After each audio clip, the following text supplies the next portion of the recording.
right, so we are live. This is Fright Night with Ferocious Fee. We have Fuzzy Belvedere, Silent Cipher, and Presto Beaches, and Kaneda said he will be showing up at some point. So who wants to do intros today? Fuzzy can. Just all silent? Because I'm doing other stuff in the background. I guess I could do intros. Hey, everyone. Glad that y'all are joining us on this crazy shopping day, Black Friday. We're going to have a interesting movie to talk about today, but because we took a break from last week, just before the holiday rush, had a lot of running around to do and stuff like that. So glad that we're back for this Friday. So we'll start off with our host and see what she's been up to, other than like some of the running around we had to do this past week, and what movies or horror related games she's been into. So, Fee, what have you been up to? I gotta go first. You're the host. You're ladies first. Is that good? You're more interesting than us. I'm more interesting than you. Well, I got the whole week off from my job because I work for a public school that does flex time now. Kind of flex time. We have specific trade-in days that we can do various activities for. So yeah.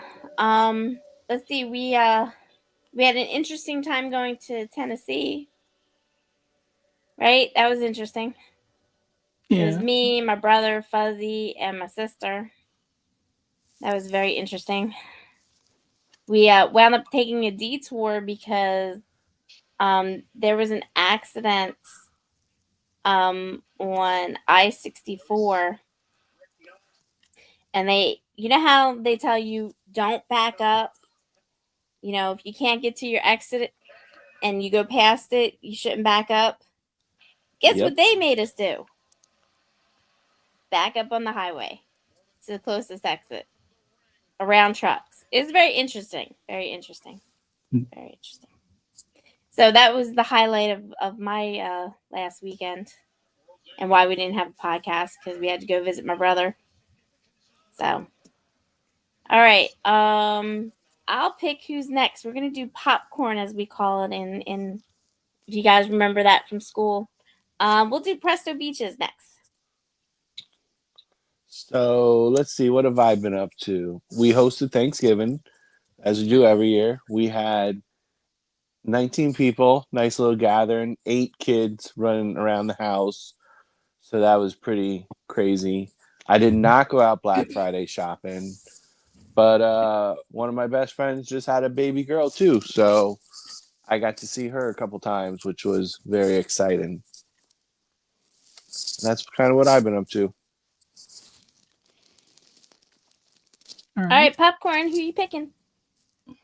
Well, we have to go with Silent Cipher next. I think. Why? Well, Why can't we go with you? Well, fine. I can go. So pretty much, other than the road trip to Tennessee, got back, played, or actually before the trip and after getting back from the trip, been playing a lot of Stalker 2, which imagine the Chernobyl incident with anomalies and mutants, and has a little bit of a horror theme, but it's more of a shooter where you basically either double cross people or they double cross you, or sometimes you just kind of do whatever suits you best, kind of thing, and just escape the mutants if you can. But a lot of fun. If you're into horror shooters, they just had a recent patch, so a lot of the bugs that some people may have complained about should be resolved, or a good bit of them at least. But just think of a survival game, post-apocalyptic in Russia and Ukraine area, and it's a lot of fun.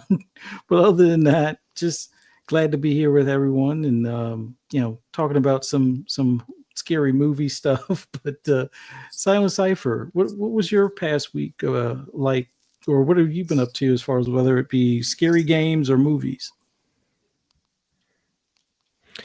Oh man, oh man, oh man. I wish I could say I had watched a bunch of movies since we did this last, but it has been very busy just because of holiday prep and all that fun jazz.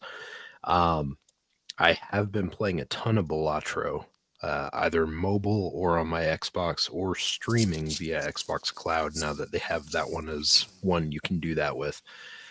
So I've been playing a ton of that.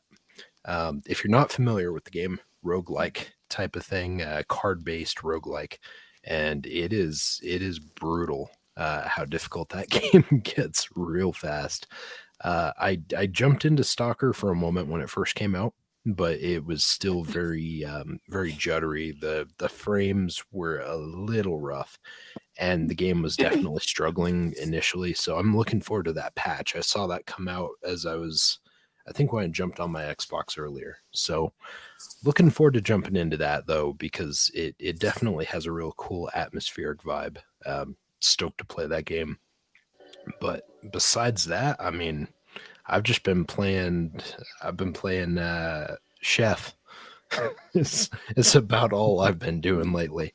Just trying to get everything squared away for Thanksgiving. And yeah, now it's a long weekend and I can finally rest and maybe catch up on some more movies and play some more games.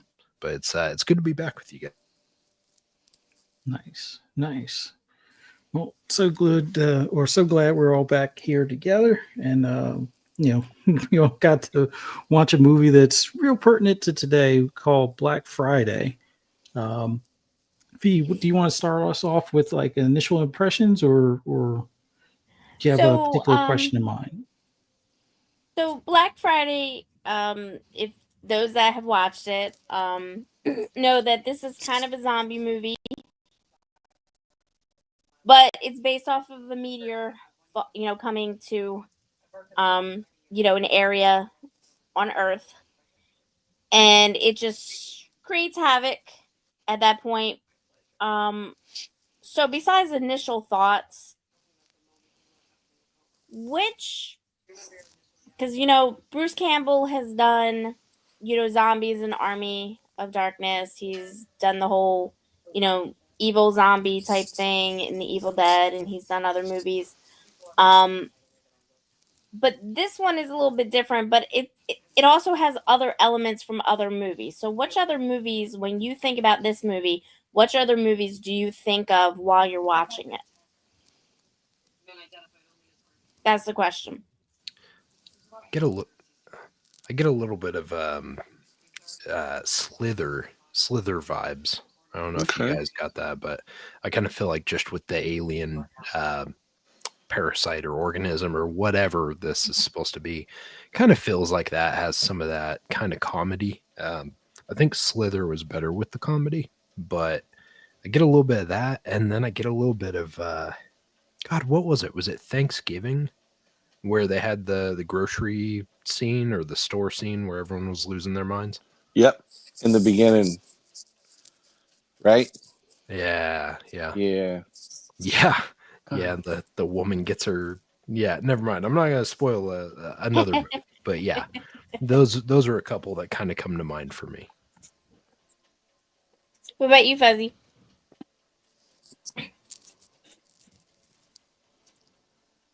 I would say there wasn't really that many movies that I thought of when watching this. Although the comedy of it, although nowhere near the same level of like a Shaun of the Dead, but that was like one of the first things that kind of came to mind, where they tried to make it more of a humorous zombie type of thing, but it didn't nowhere near reach the Shaun of the Dead type levels, but it was still pretty cool. A little bit different than like what you would expect from like a Dawn of the Dead or anything along those lines type of deal. But it wasn't a bad zombie movie. It was a little bit different, being that they were alien zombies, let's say. But other than that, not too bad, but I'll give you more when we get into impressions and stuff like that.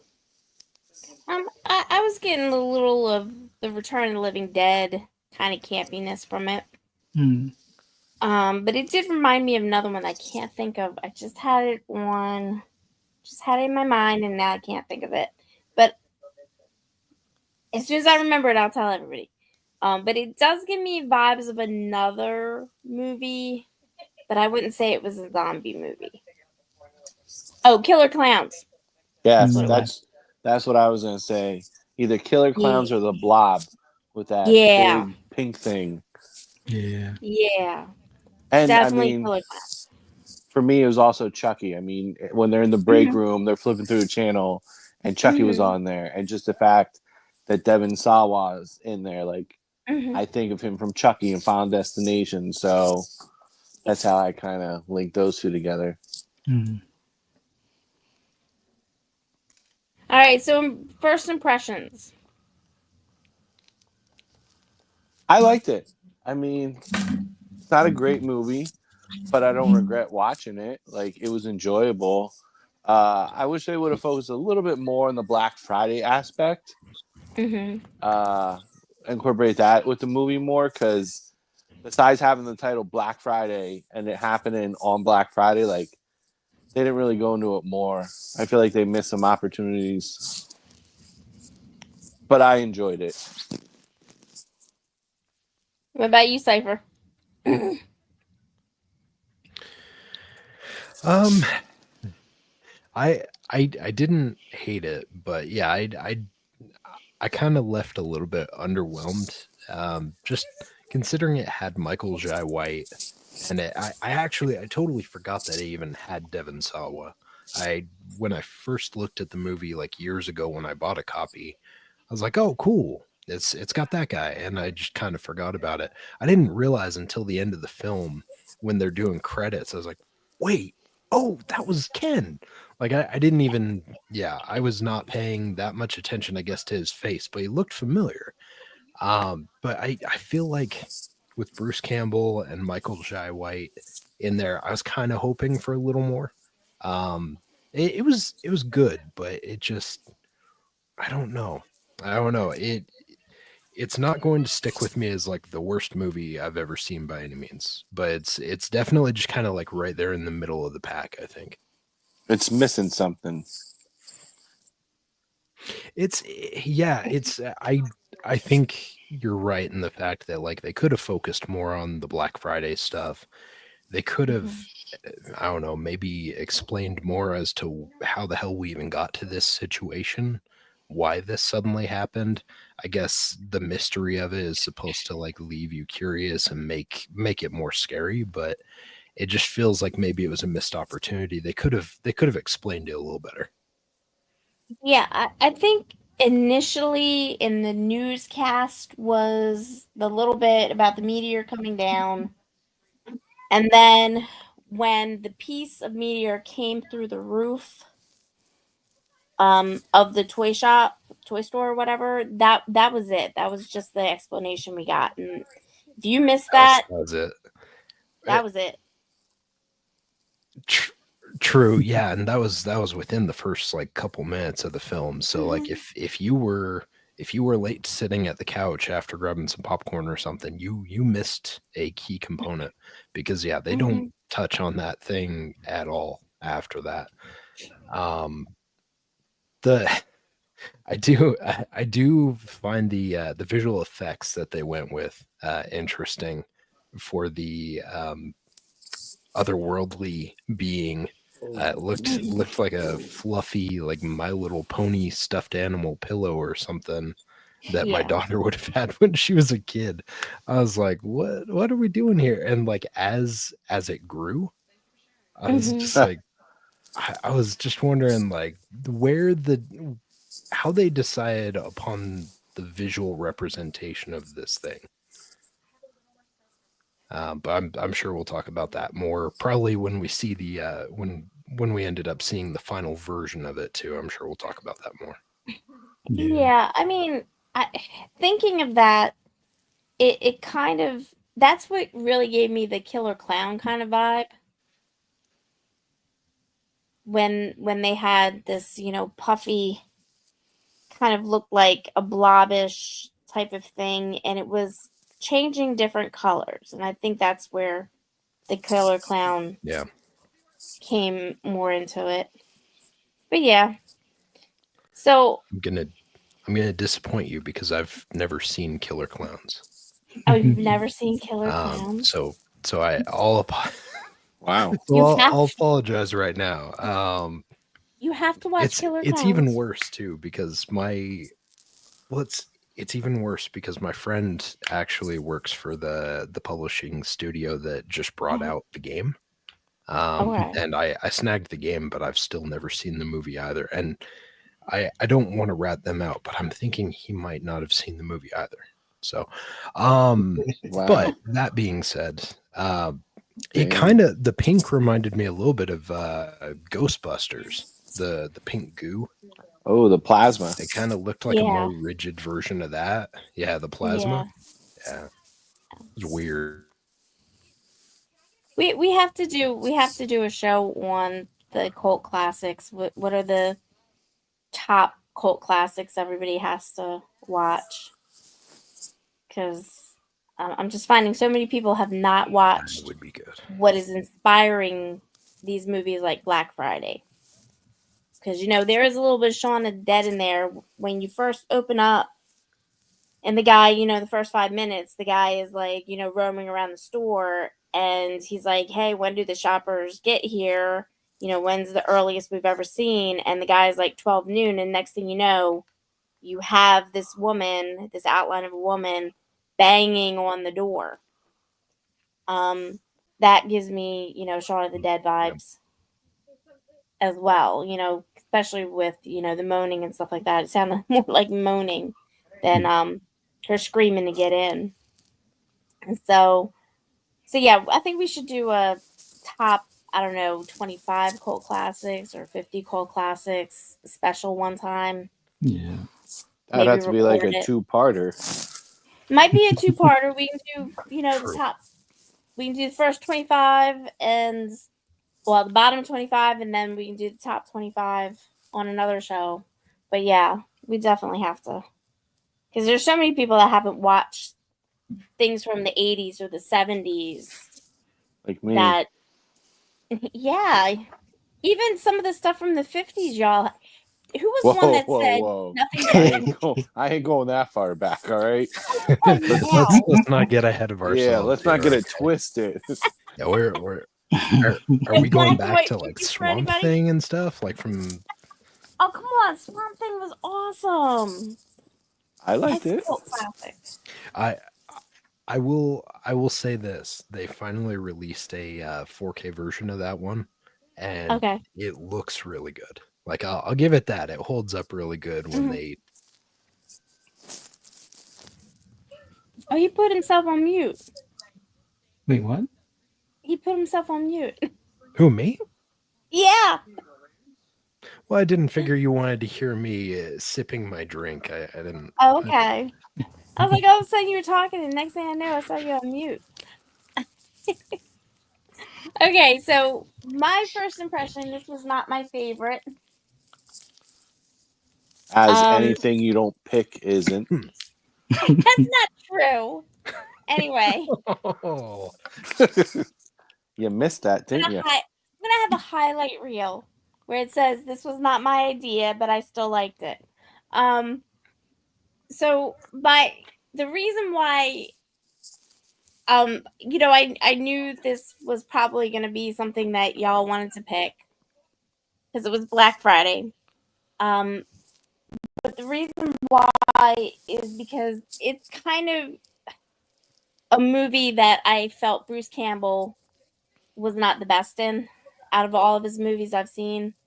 I just feel he was going with the opposite of what he usually does, and I just don't think it was the right move for him.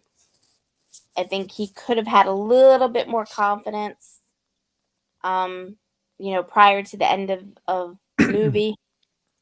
And I see what they were trying to do. It just made me feel like he was phoning it in rather than doing what he does best. Yeah, it felt like really lazy writing for his character. I mean, Mhm. granted, there wasn't any like Oscar-winning writing or anything in this film. Don't get me wrong, but his character, like it felt very lazily put together. Like you have this opportunity to grab a horror icon and have it in your film, and it just, again, kind of going back to what I was talking about previously, it just felt like there was something missing. They missed opportunities. I feel like they didn't fully utilize Bruce Campbell. You know, like if you're Yeah. gonna have Bruce Campbell, make him Bruce Yeah. Campbell in this thing. Like Mhm. his character Mhm. just kind of ended up being a dick that you didn't really like. Yeah. And so Yeah. it's like, well, it's not very relatable, and it's not the Bruce Campbell I've grown up to know, you know? So But it's, yeah. Yeah, I mean, it seemed like a missed opportunity, kind of lazy writing. I think there was a little bit more to it than that because, Brian, the character Brian, was the same way. Oh, But you at least uh, empathized a little bit with him. You know what I'm saying? He was trying to be the next who, manager. with He was Brian? trying to do this. He was trying to, you know, be the guy in charge and stuff like that and make decisions even though he made poor decisions like biting Ken. Um you know what I'm saying? That's a very poor decision. Was Like but I'm just saying there was more so put you into liked, so you, what? his character versus, yeah. I No, thought I'm just curious. Brian's So character. you liked that character then? No, it's not that I liked it. It's just it was more real to me to see Brian in a situation like that. Actually, that was better writing than what they gave to Bruce Campbell. So you're saying Bruce Campbell should have had two Nerf guns taped to his hands? Badass. No, I'm saying that if you're going to make a character for Bruce Campbell, Brian's character would have been a better character for him. It had more depth to it compared to Bruce Campbell's I character. I think the character that Bruce Campbell should have been was Ken. Yeah, but I think he was Ultimately, like trying to get now, out of granted, that would that. have been a weird Yeah. dynamic, but Yes. Sometimes you have a manager that's younger than some of their floor employees and stuff like that. So it wouldn't have been, yeah. If he was Ken, especially with the drinking aspect, I could see that more so. I know, but he would have been Ash again. He would have been Ash again.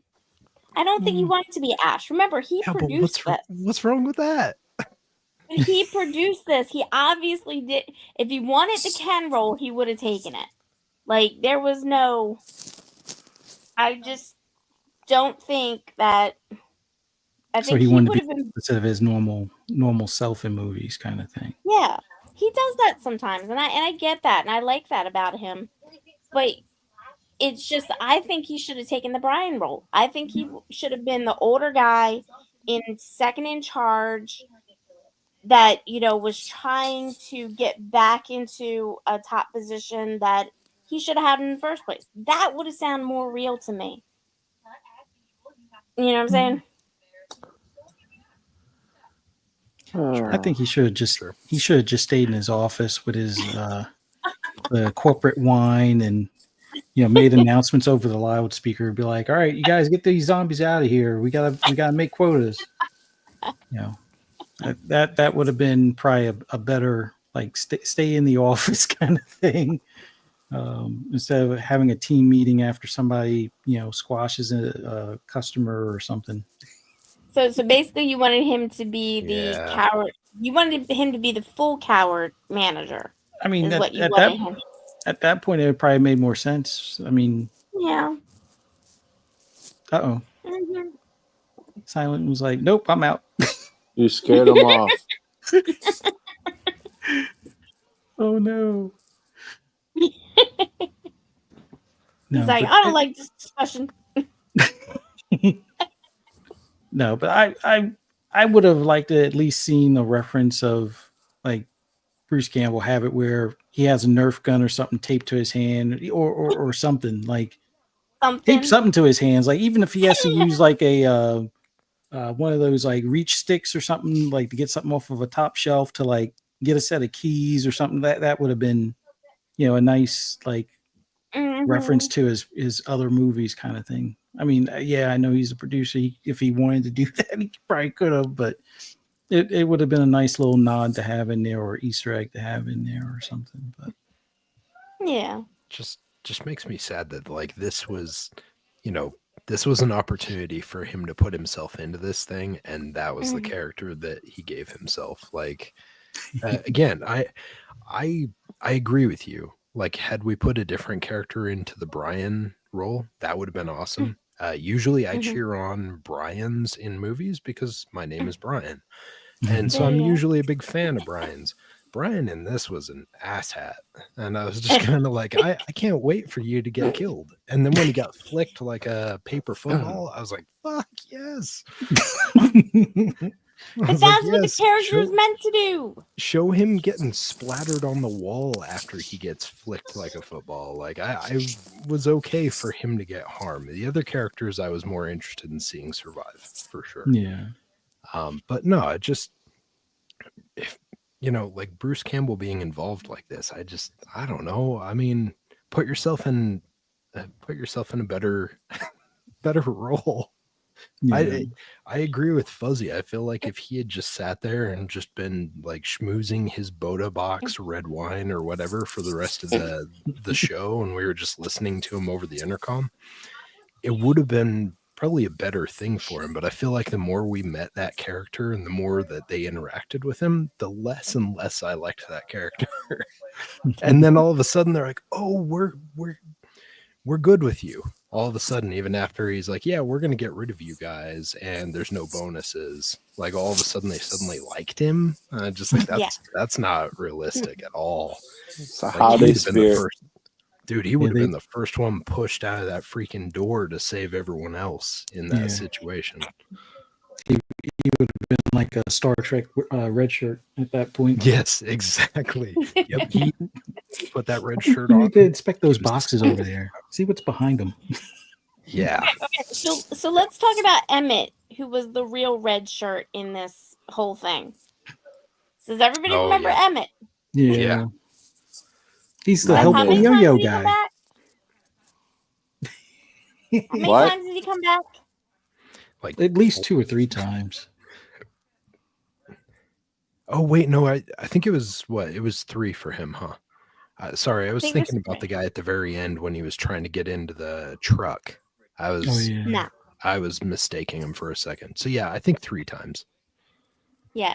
Emmett was the one that was on skates, and he goes up to Ken and he's like, I'm a trainee, I'm supposed to follow you around. He looked a little too comfortable on them skates to be a trainee. That's because he worked at Chippendales before he was there. He's very familiar with getting around on those skates, if you know what I mean.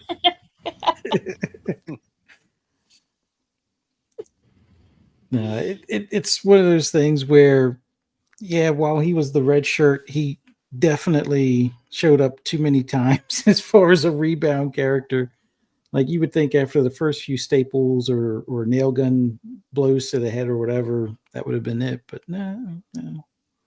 He's back.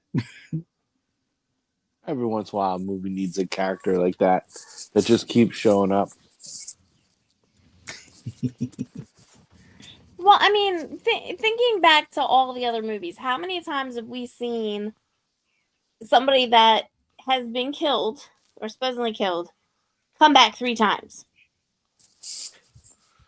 Don't put Michael me on Myers. the spot. Sorry, too easy. Main killer. Yeah. Because how many times did Grandma come back? Grandma.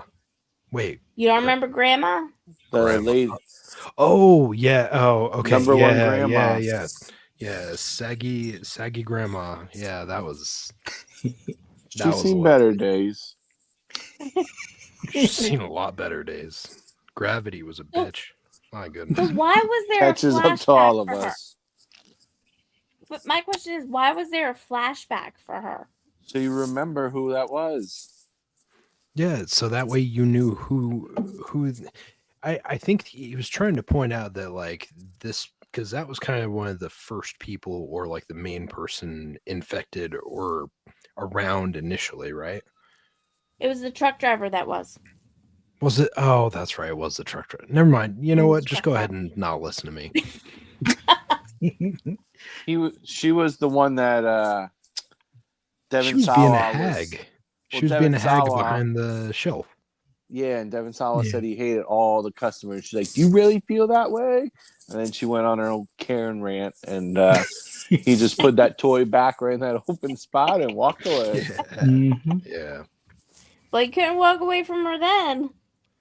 Well, In that moment, I noticed that some of the makeup that she had on reminded me of the Grinch That Stole Christmas. It reminded me Yeah. of the way they did the makeup for Jim Carrey. Yeah. Yeah. Definitely in the face for sure. I can see that. So I'm gonna throw this out there to you guys. I'll try to catch it. Okay. So the writer had, this is one of 4 credits that he has for writing. Okay. Rightfully so. And the director, also, let me see his credits. The director has a lot of things in development, like 4 titles, but his past films, surprisingly have mostly been about musicians, like Aerosmith, Tech Nine, Black Veil Brides. He That's a did change weird. land. Yeah, that's a weird sudden change. He's trying to Yeah, I find know. himself. Yeah, exactly. Steve Tyler, Out on a Limb, he did that one as well. So Classic. yeah, a lot of his have been basically mainly documentaries Mm. that he's directed. You figure he would have And documented Black Friday in this movie better. This was his midlife crisis film. I guess. yeah. So, and the writer, his credits have literally been 4 things. He wrote for a show called The Dreamers. Not impressing me yet. Yeah. And he has 1 film in production called Marshmallow. And he Okay. has 1 project, a short film called Ticker, that development is unknown. That's always a So, good sign. So he's lining yes. them up. Yeah. Yeah, so I'm just kind of wondering, did Bruce Campbell kind of, because he was one of the producers on this, and so was Warner Brothers. I think it was Warner Brothers. Well, So let me just tell you about Marshmallow. Let me just throw this out there to you. So the synopsis for Marshmallow, it's a horror movie, it's a sci-fi. When a once fabled campfire tale becomes real, a group of campers uncover a profound secret that questions their very existence. So, oh, that's it? and Paul Soder's in it from Broken Oh. Lizard. He owed someone a favor. He must be a friend or something like in their group that like they Yeah. feel guilty and so they're like, yeah, we'll do your film, sure, why not? He's got to be a friend to somebody. Yeah, because, like I he's said, hooked in somewhere. Yeah. Corbin Burnson is in this too. Who's that? Major League 2. Oh, okay, I got you. Yeah, the aging baseball player. Yeah, never saw the movie, but I know the guy you're talking about. I mean, Yeah. they're not all home runs, so There you go. Rarely Yeah, home runs. that's yeah. So Did you say that this guy also worked on Underground? Is that what I heard? no, Just kidding. Just kidding. I don't know if this guy Too was soon? around when that was made. I think he might have been in Like he high school wasn't born still. yet? No, like he's in high school. Oh, okay. Okay. I'm just saying. He was in high school and he's No, I'm good just saying lord. he don't look that old. Okay, so he must be like one of their friends' kids. He's got to be. He's Because Soder's like close to 50, I think. yeah. Huh. Unless there's a weird relationship there, but best not to dive into that. Yeah, I wouldn't say that. But now, like I said, the director, he's been around doing documentaries, so he's got to be a friend too. Yeah. Because I couldn't imagine. I mean, he was associate producer on Changeland back in 2019, and then two years later, he's directing Black Friday. This feels like God, what was it? Was it Underground or was it one of the other ones where like literally it was one of those things where the the idea of the film literally just came up because like they were at the bar drinking or like having dinner and they're like, hey, you know what'd be funny is if we did this, and they're like, yeah, and then they Yeah. made like $100 or multi-$100,000 investment on a budget and you're like, it does feel like that. He's got to be really well connected because no one gives a budget Yeah. just like that to someone that young. So I mean, the other producer on this was Warren Davies, and not Warner Bros. But Warren Davies, and he did a film that I really liked called The Funhouse Massacre. okay, You guys probably don't want to see. that's retro. I've seen that. Oh, you seen that with I've Robert seen it. Englund? Mm-hmm. Nope, not that one then. No, not the I one don't. with Robert Englund in it. I don't think that's There the was- one then. There was a reboot. Not Clint Howard. Oh, I only saw the Funhouse, not the Funhouse Massacre. My bad. Oh, you didn't see it, The Funhouse Massacre. No, I couldn't bear to see that massacre. I liked it when You it was might just a actually want to watch Funhouse. this one. You actually might want to watch this one. It was 7 pretty out of good. 10. It's pretty good. Yeah, I'm gonna trust your rating scale. It's pretty good. Oh, I see you got jokes since the last time we did one of these. Hey, I'll agree with Fee on this one, right? Like this film was definitely not my favorite by any means. I think it got like a 4.7 on IMDb. I would imagine she and I are probably pacing about the same rating on this at the moment. Pretty much. Yeah. Pretty much. So she's not always wrong. Most of the time. I think you guys Broken would clock like is right twice at least. Exactly. Uh-huh. Yeah. I mean, I was gonna say every dog has his day at least once, but Fuzz is giving her the benefit of the doubt with 2, so we'll let that one. I mean, it's the holiday spirit. I'll give her the 2 this time. Oh, you give me the 2. Yeah. That couch is going to be in good company this evening.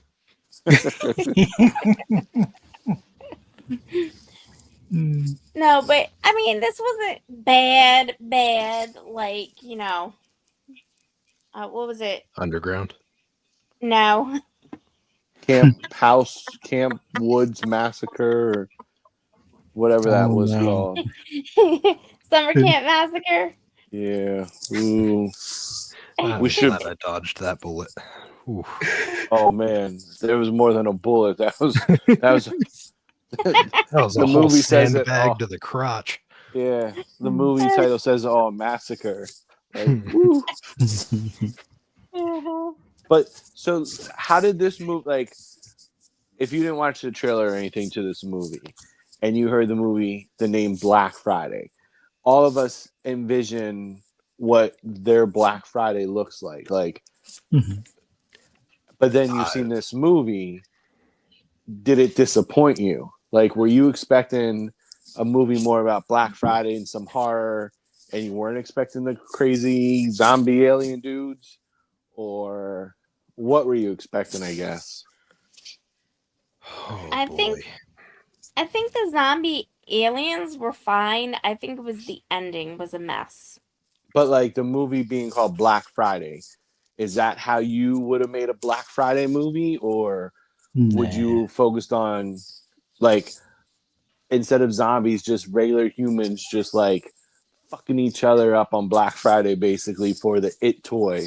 Like in the Yeah. movie, I never seen so many people grab teddy bears on Black Friday. Like people don't even grab that many teddy bears normally when it's not Black Friday. Yeah. Teddy bear voiced by Seth Green, by the way. Yes. Yes. Yeah, I did Yep. not realize that until afterwards. Yep. And I was like, oh, it makes sense. Mhm. No, I figured from a Black Friday standpoint, if anything, it would probably gone smoother if the it toy or whatever it was the thing that became the zombie or the possessed thing by the aliens. Like have people busting down the door, trampling over each other. Sure, a few people get hurt, they go to the hospital or whatever, but the store still stays open. And then either the toys they take home wind up, murdering them, or while they're in line, like you have 5 people in line, these toys start like busting out of the box or something and Yes. slashing people in the store, and then people run amok in the store and try to either hide in like the bathroom or in the manager office or behind the register or something, and you have like the toys going crazy while there's like shopper bodies up and down the aisles. Like that I think would have been what I envisioned for like a Black Friday kind of movie. Or have it where the people that are rushing for like the TVs are fighting with the zombies, and the zombies eventually, even after you hit them in the head with the TV, they're still biting at them and stuff like that. But yeah, it felt like the shopping craziness was only about 2 minutes of the movie kind of thing, as far Yeah. as from what they showed. Yeah, they focus on it in the beginning of like, I guess you want to call it a little bit of a backstory and meeting the employees like as they're getting ready for Black Friday. But after they let them in the store, it was pretty mild. Like when they were checking them out, there wasn't like a huge line. Like you look in the background, there weren't like people running around still. Like it just kind of was like two different movies almost. Like, all right, the first 10 minutes, we're going to call it Black Friday and focus on Black Friday. And then after that 11th minute, like Black Friday serves no purpose in this movie, I guess, besides it being at a store. I'm so happy that you guys are kind of on the exact same wavelength as me. Because here's my thing. When they announced this years ago, back when they said, hey, Bruce Campbell's doing this thing, blah, blah, blah, it's going to be Black Friday, I actually had the idea. I was like, dude, this with the people involved, I was like, this could be like Jingle All the Way meets Maximum Overdrive. And that was kind of my thought, right? Is like, you're going to have people just going completely insane and just, decimating each other over trying to get this new hot toy. And then it turns out that once they got the new hot toy or hot toys, something happened kind of similar to, what was it, Megan or one of the other ones, where it's like the chip goes bad. And so then I think it was even similar to that new Chucky, where it's like, oh, the chip Yeah. went bad or it got programmed wrong and suddenly everyone's getting killed by this thing. That's kind of what I was thinking we were going to see. This was not this was not what I envisioned by any means. I like the zombie idea. I just don't like the ending to the zombie idea. It felt so fumbled. I sometimes you don't need to see more than like the origin of what happened for that to go down, right? Like if we just saw the comet or whatever and we saw the thing land in the store, Yeah. and we never saw the bubbly pink fluff ball grow over time, or we didn't Yeah. see the saggy breasted grandma or stuff like that, like it would have been okay, and maybe it Yeah. would have been a better film if we hadn't seen the bad guy, the ultimate bad guy. Yeah. I don't think it. I just don't think they're. I just don't know how that makes sense associating with zombies. Yeah, I just that was the disconnect. It's like, what is this big humongous thing that's growing? What does that have to do with the zombies? I get the zombies with the web. Mhm. It's kind of like an alien thing, like an alien Romulus thing, where that's how they get the parasite into you. I get all that. I don't get the big blob that grows into this humongous alien demon type thing. Hmm. So Didn't get that. if there was a character out of all the characters in the movie, what character, if you could only pick one to survive, which one would it be? Only one. Yeah. Mm. You know, I'm just gonna have to throw it out there and say Ken. Ken would be my Yeah, dude. Ken. Yeah. I feel like He's the only one that makes sense. I like Chris. Is that the girl? No, that was No. the dorky guy. Mm. Sorry, that was not the girl. Okay. Sorry. The Yeah, girl no, was Marnie. Marnie, that's right. Yeah, I liked Marnie until she decided to have her like evil villain plot twist and be a giant asshole to Ken and be like, "Oh, making out with you was just passing time. Do you really think I'd give you the time of day?" I was like, "You're a very Yeah. unpleasant human being, and I don't like you. I'm Mhm. on Ken's But side on this one." They I mean, tried to redeem her though at the No, towards the no, no, no, end. no. No. That's just like zipping your no bits up in your zipper. Once you lay the tracks, you can't undo that. It's done. It's been done. It's just like there's something about Mary. Yeah. Yeah. Ken just seemed like that guy that was always at the store since he was like 18 and just like still lives at home and stuff. And Yeah, like I you don't know. feel I know he bad has for 2 him. kids and he's trying to be the cool guy around the younger chicks and stuff. And He had his own stash in the ceiling of the bathroom. Like, you know, yeah, he's been to that store, He's- been at that store for a while. He's literally Yeah. like he's like the sequel version of Wooderson from Dazed and Confused.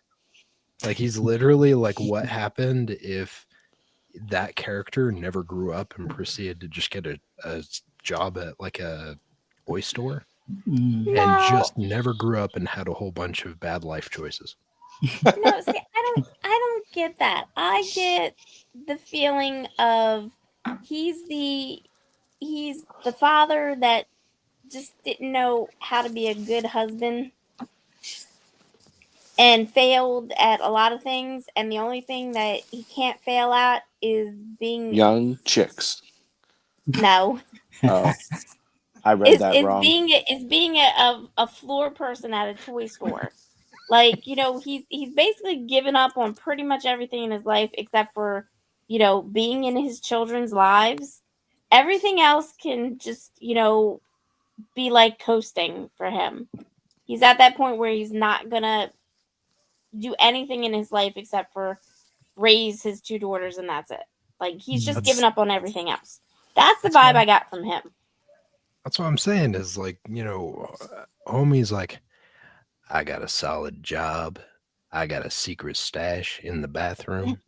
And I got 2 kids at home who love me. All right, all right, all right.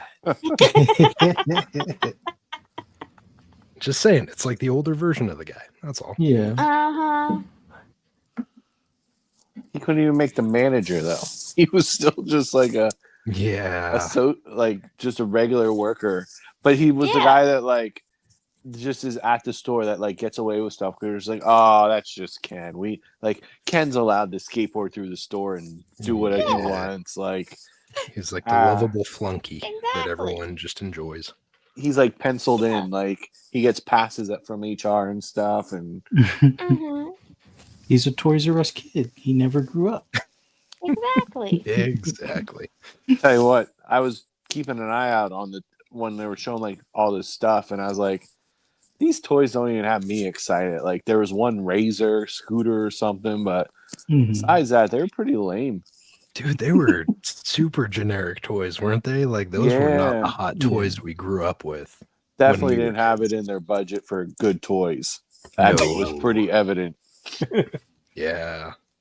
It was I like think the Dollar I- Tree trucks and animals, and like, oh yeah, I'm gonna wait all night for this. Woo!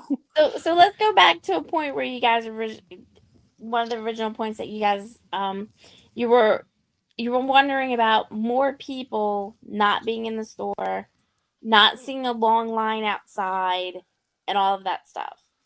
And I'm just wondering, when it came to them putting together and looking at the budget, because I don't know how much the budget was, they're not displaying it, but I know CGI is expensive, and I know that it's, as we've seen, trying to be extras on films where people say they're going to show up and they just never do, and then you wind up with having 30 people and trying to make them look like 100. What do you think could have been done to make it more successful in creating that massive amount of people without having to go to the CGI method, which Get better is toys. If they had get better better toys, more toys. people would have showed up. Uh, Like, pretty simple. Show off some of the toys you're offering, and I'll be there lined up. Give me a Oh, so give them PS5 free or toys. something. Yeah, give me a Free PS5 toys. or something. You're saying like, hey, you want to be an extra? The hot toys and Atari. It's like, I'll pass. No, I think they could have gotten away with using some more of like the security footage, because then the camera is narrowed and they can make the 30 people look like the 100, or at least have like stock video of previous years. Like there's always been on the news pictures of like Black Friday at Walmart where there's like 150 people trying to come to the door at once, and at least 2 people get trampled each and every year, kind of deal, trying to go for a flat screen TV. So if they could have found a way to make some of that look like the same store and just do a couple of times, like, all right, we're going to have our first rush for the TVs or for the PlayStation or something like that. And then that's when, the first group comes through, or, the golden ticket people come through, and then the rest come through, like a half hour later or something. Do it something along those lines. But I don't know. They would have probably been better off going with a smaller store. Like it should have been a store in the mall as opposed to a standalone toy store. I mean, that was such a nice crowd. They let the lady in the motorized scooter go in first, and they didn't even push her. Like, that's not Black Yeah, that Friday wasn't shopping. realistic. Like, they just Yeah. let her go, and they all were like, okay, we'll let her go. I didn't know if they knew, like, oh, as soon as we get in, we could totally run faster than her. Like, that's why they let her first. But, yeah, it wasn't very realistic, that part. Yeah. I agree fully. They should have sometimes less is more, right? They should have focused on it being like a smaller store. Because the store that we saw, I don't know if you guys had them out there, but we had this sporting goods store out here called Gart's Sports. Nah. Nope.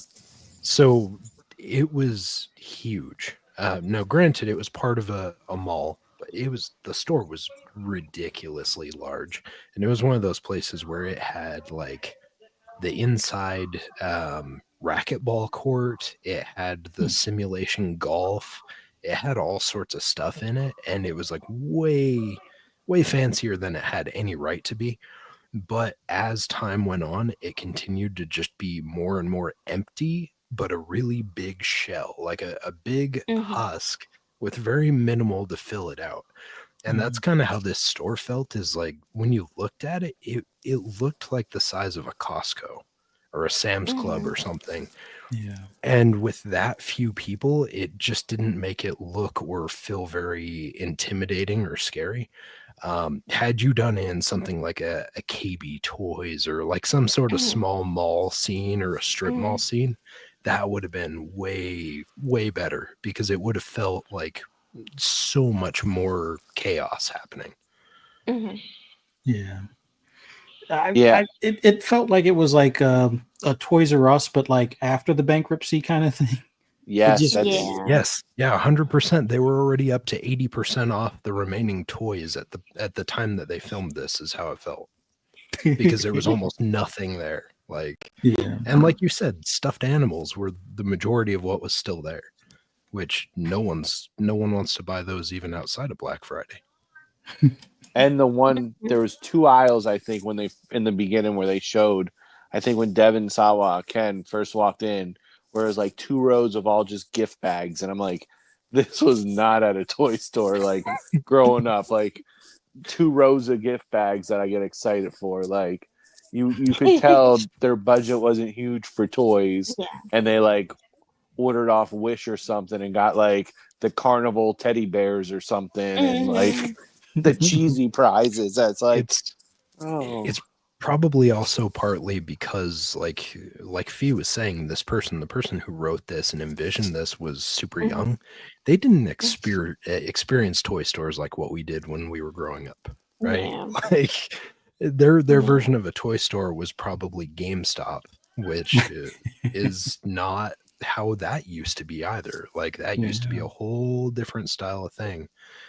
Things have Yeah. changed a lot from what we grew up with. So this, yeah, Well, this felt like a let Joanne's craft shop more than a toy store.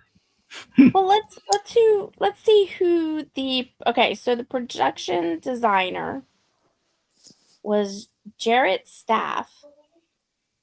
Let's see, and then set designer. So a lot of they worked on Salem's Lot.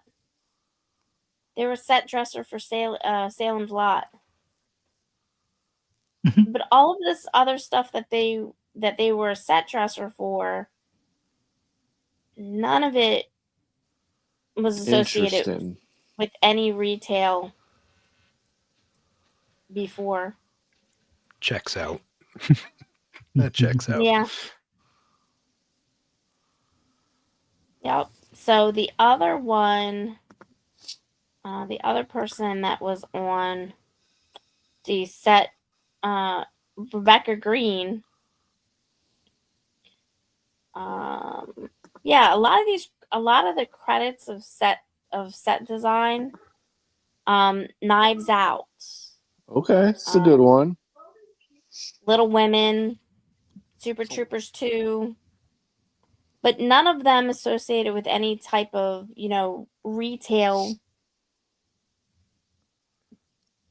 the fighter, but, no real retail type Yeah. movies, like movies that have like retail stuff in them, like going to a shop or anything like that. So, yeah. Yeah, I mean you can tell someone who's worked on a retail side of things when they put these Mhm. films together. You look at Kevin Smith, who ended up doing Mhm. Clerks, right? Is like now Mhm. granted he filmed it in the freaking shop. So it Mhm. is what it is.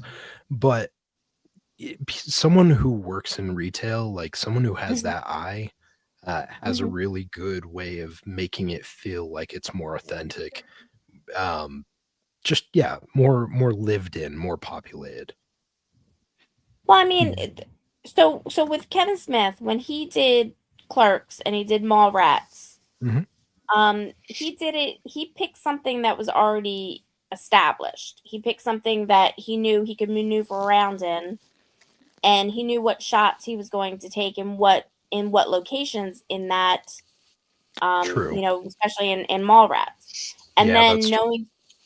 knowing full well that he couldn't shoot everything in that mall because it coincide with having to go to another kind of flea market style type strip mall kind of warehouse Mhm. thing. So he found another location for that, which you go to New Jersey and you see Cowtown. perfect example. He found a cow town, which is just basically an open market that people, a flea market with a roof, basically.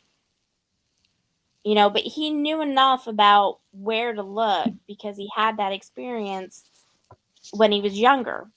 If you don't have that experience, you wind up with this. Basically, Damn. Yeah. a warehouse. That's accurate. Yeah.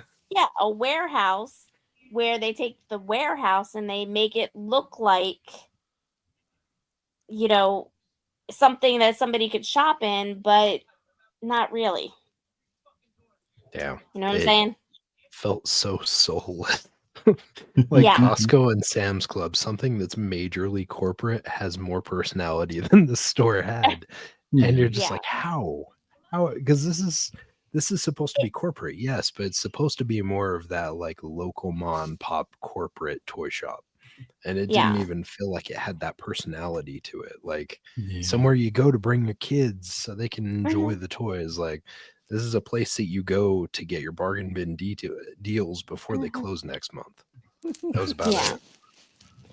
Well, And Yeah, I'm guessing it's some of it is probably Toys R Us's fault. Only because, like, in looking at it, and I rewatched the trailer, you could tell, like, in the background they got like repeat stuff. Like, Mhm. if you've ever gone to like one of those holiday shops where you know how like the Halloween mask place turns into a Christmas decorations place. Like some of the Yeah. stuff on the shelves were like the big candy canes, or Yeah. like the little mini trees and things. So they definitely didn't have that much to put on the shelves other than like the couple of plastic like preschool or play school toys, or like the little scooter things, or like the big blocks that would look like they were from FAO Schwartz, but they were like the only ones that would have blocks that big that an adult would be pushing it around the floor or something like that. But I Well, think Toys R Us filed bankruptcy in 2018, which mhm. they were probably filming somewhere around 2019 or 2020 to release this in 2021. And I Yeah. think by 2021, the last few Toys R Us, I think other than the by name online, I think the last Toys R Us was closed by then, or by the time this was wrapping up. So Mhm. yeah, toy Well, it's stores weren't that they probably didn't have any good examples to use, almost like with Kevin Smith using the mall or using a local like bodega or something like that type of deal. But I mean, wait a also minute. Yeah. maybe it was probably filmed during COVID, so maybe like the big yeah, open spot, less zombies, like 2021, was yeah. part of the plan. It just yeah. didn't turn out good in the movie, like, or Yeah, didn't but age well. wait a minute. Let's look at the budget, though. Let's look at the budget. Like we brought up Kevin Smith. Let's look at that. Exton Mall, which is basically, anything about Exton Mall, um, it's basically a shell of itself right now. When we It's been moved a here, shell like for years. I know, but when we moved here, it was like any other typical mall. It had tons of shops in it. You could still go there.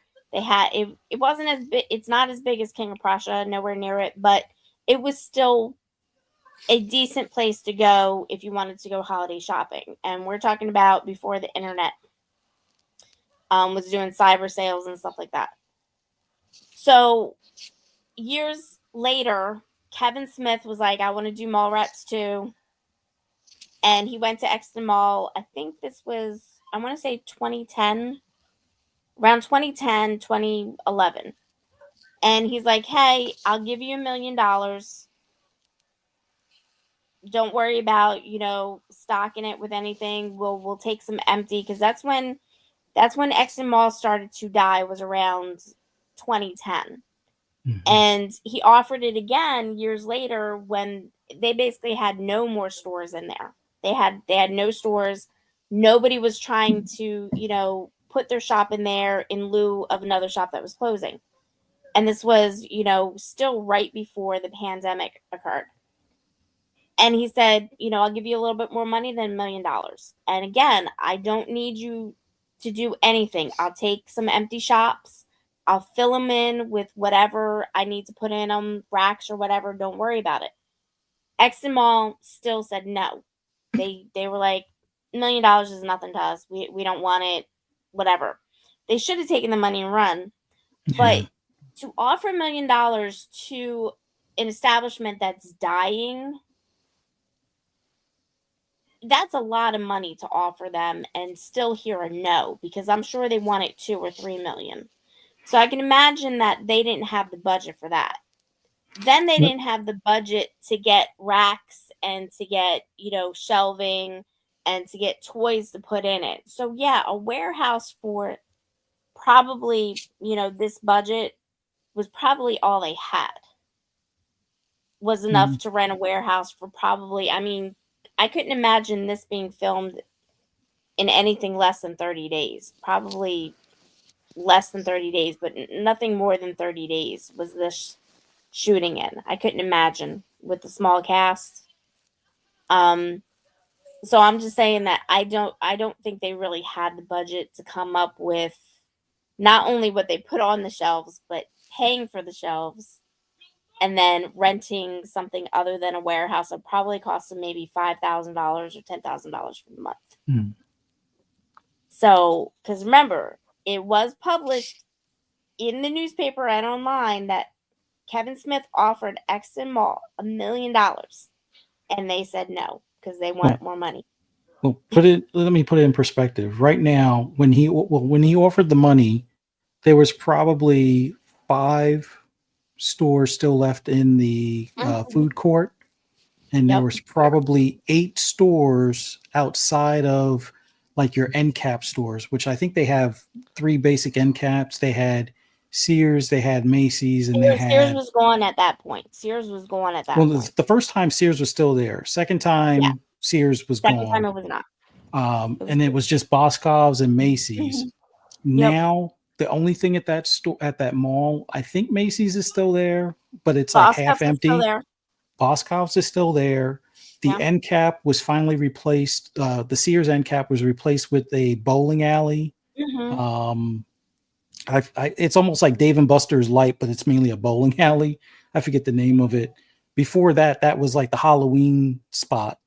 All the restaurants that were built-ins are gone, and I think there might be 1 or 2 places left in the food court. I don't even know if the Chick-fil-A is still there. No, I don't think it is. The Halloween shop doesn't even rent from them anymore. They won't even rent space in Exton no more. In the food court, there's always a pizza place, right? Yes, pizza place that was open. gone. That's gone. Oh, it's gone. Charlie's is gone. I think there's a Thai place, and Subway's been gone. Taco Bell's been gone. Thai and Annie's pretzel. No, I think they're even gone. Wow. Yeah, they were across from like a T-Mobile store or something, and I think that even the T-Mobile store is gone. It's been replaced with like a phone case and phones, like a screen replacement shop. So they went from being a cart in the mall to being a full store for like phone repairs, and there's like a clinic. So there's a clinic, Macy's, Boscov's. Wait, a clinic in the mall? Yes. Yeah. A clinic in the mall. Dude, that's weird. I've never seen that before. So, what is it, Christiana Mall, or is it the other one? There's 2 malls that are close together in Delaware, and one of them, I think it's the Concord Mall or something like that.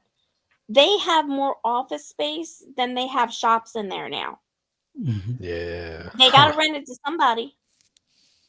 Yeah, I'm convinced that the remaining mall that we have over in my area, because the one that we had in the central downtown area got closed after a series of stabbings and shootings.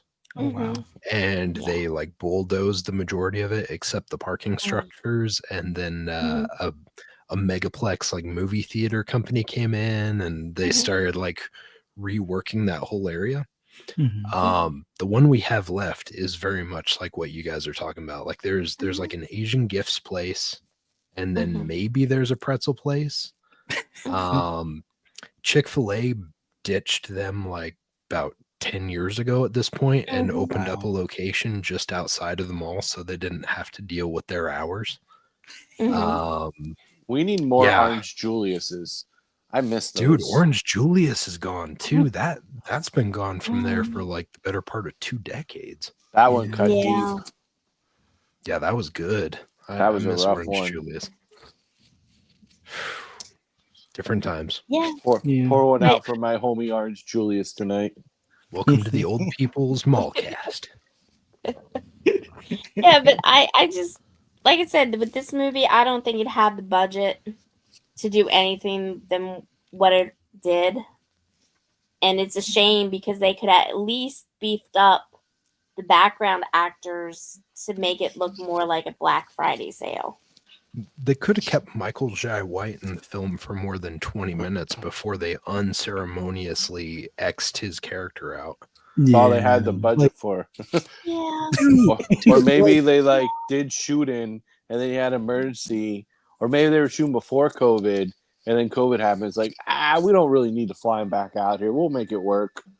And then they just like He did probably have one of the best lines, I think, in that whole movie, though. I think he ended up, he's like, "I'll show you a motherfucking doorbuster."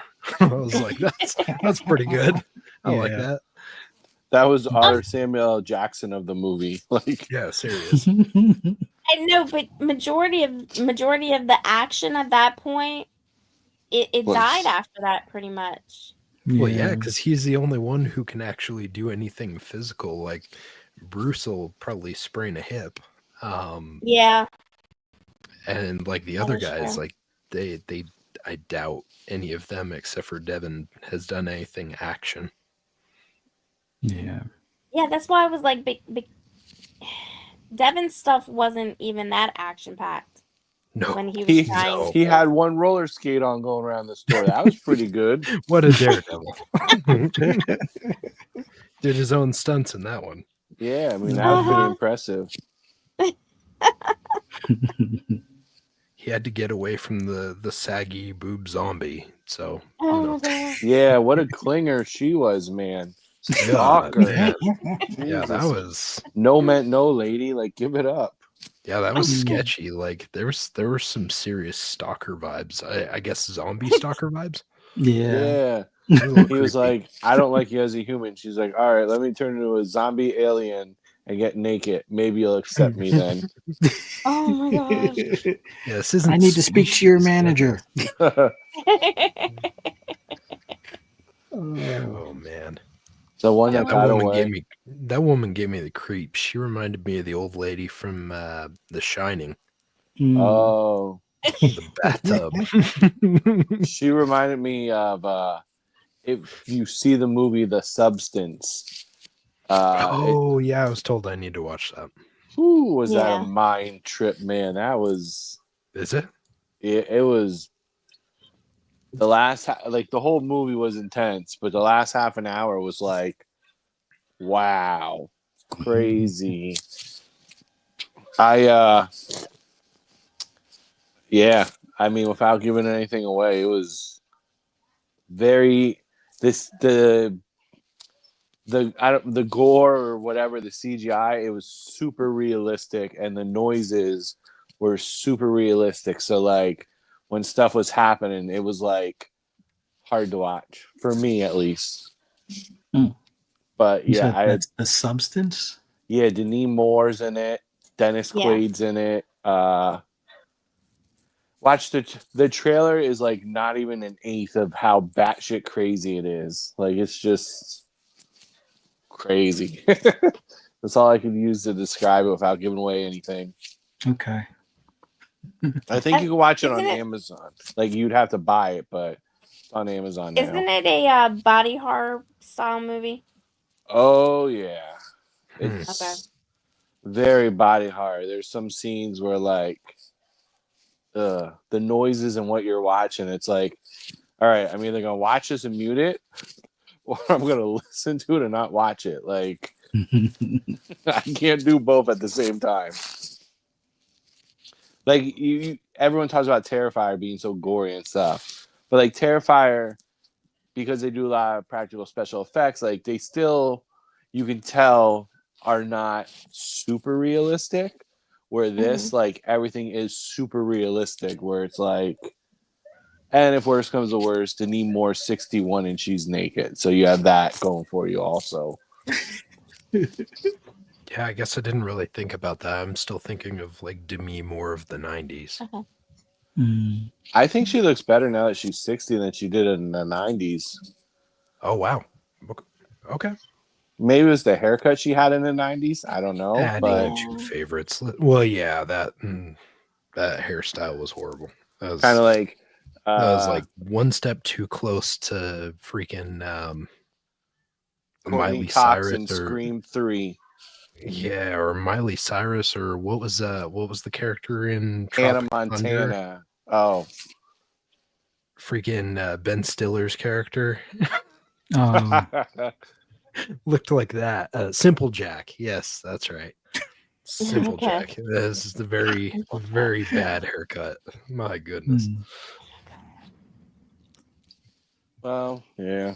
It was in at some point, so some of the hairstyles we do. That's why Adding to watch later. Okay. the substance. The substance. Yeah, I just found it. It's on Vudu also. Ooh, you got to pay for it? Yeah. Okay. I think everywhere is doing the same price. It seems it's like $20 right now. Yeah. It still hasn't gone. I don't think it's gotten down to the point where it's down to like normal rental price yet, because it's still in the new window or whatever. I don't think it's I think it's still in the theater. I don't think it was released I take yet. it back. I take it back. It's down to like $5 to rent now. Oh, wow. Nice. Okay. Definitely worth the $5. I'll tell you that. Excellent. Okay. Adding now. Cool. That would be a good movie to review. Like, you really want to do a body horror? I don't, sure, but it would be a good one to do. Like, if I was going to pick a body horror, I haven't seen tons of body horrors, but after you three watch this, or whoever else watches it, you'll agree. Hold on. I apologize. Rookie here. Rookie film goer. What are we talking about when we're saying body horror? So I just want body to make sure I'm on horror. the same page. Okay, so body horror is different from slasher. Like, we see a lot of gore and slasher and stuff like that, but body horror is more of a violation to the body itself. So it's people doing stuff sometimes to their own body that is very cringy for us to do to ourselves. Sure. Okay. But it doesn't have to be to your own body. Like, I would say, here, being we're all fans, Tusk. Tusk is a body horror movie. Yeah. Okay. Yeah. Okay. Yeah. Or good old Tusk. Malignant. Yes. Malignant. I would say Yes. that's a body horror movie. Mm-hmm. But yeah, Tusk is definitely a body horror movie. Yeah. Oh man. Like, did you ever watch Dead Ringers? I watched Nobody The ever watched Ringer. Dead Ringers? I watched The Ringer. Yeah. I made the mistake and watched I think that's totally different. When the fuck did we get ice cream? That's the best Oh. scene of the whole That's movie. Not that one. All right. So Dead Ringers.